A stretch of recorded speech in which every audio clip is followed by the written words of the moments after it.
The overall goal of this procedure is to demonstrate swimming-induced paralysis, or SWIP, a behavioral assay to assess dopamine signaling in C. elegans. SWIP allows the quick identification of genes within or related to the dopaminergic synapses.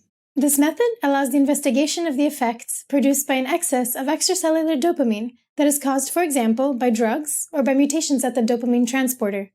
To ensure that all of the worms tested during the assay swim for the same amount of time, the animals must be transferred quickly into the solution.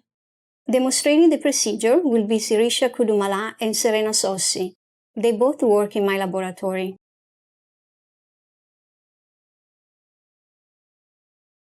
To set up worm starter cultures, use a sterile spatula to cut small pieces of agar from a plate containing well-fed C. elegans and transfer the agar pieces into individual Na22 E. coli plates.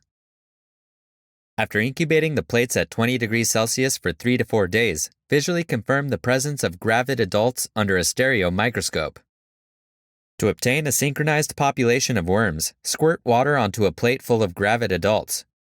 Gently swirl the plate to dislodge the worms, and use a disposable pipette to transfer the worms into a 15 milliliter polystyrene conical tube.